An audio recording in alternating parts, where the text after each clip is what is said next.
Mr. Bisney, next question to you.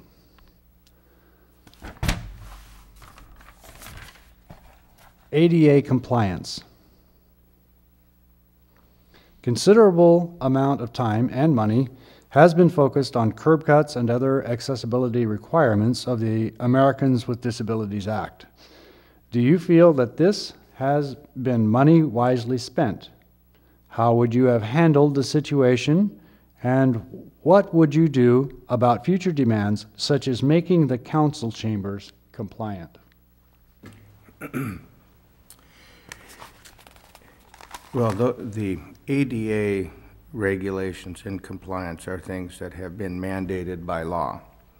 Some of the things that have been done, I do not think have been money well spent, and I think that there's been an overzealous approach by certain people and lawyers taking an advantage of that particular law, the damage aspects of that law, in order to pursue lawsuits and other claims for financial gain without regard to the ultimate benefit to the handicapped population.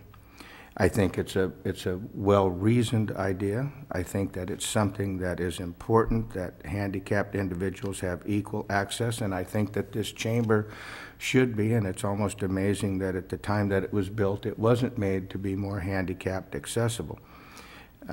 What I would do is try to find a way to make the council chambers, and I think it's underway to make this more handicapped accessible, but I do think that an extraordinary amount of money has been spent and wasted on lawsuits by particular individuals who pursue relief under the ADA Act, and it was just amended effective this year to eliminate damages when there has been compliance. So hopefully we'll see a reduction in lawsuits and a reduction in the proliferation of lawsuits over trivial ADA violations.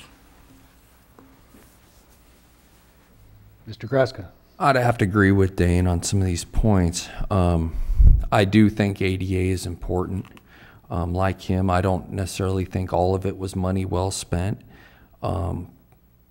Where did a lot of the funding go?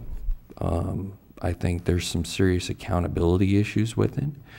And I do think we need to find a way to make this chamber accessible like we should, and properly account for all the money that we get to make those improvements, and make those improvements occur with the money that we do get in the future.